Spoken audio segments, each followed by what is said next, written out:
رسول اللہ صلی اللہ علیہ وآلہ وسلم سے دریافت کیا گیا کہ کون سا عمل سب سے افضل ہے؟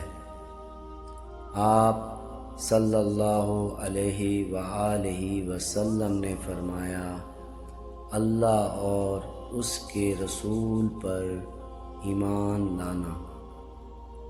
کہا گیا، اس کے بعد کون سا؟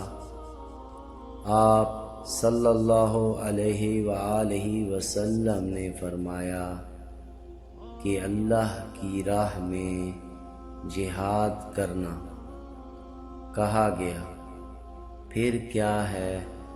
آپ صلی اللہ علیہ وآلہ وسلم نے فرمایا، حج مبرور۔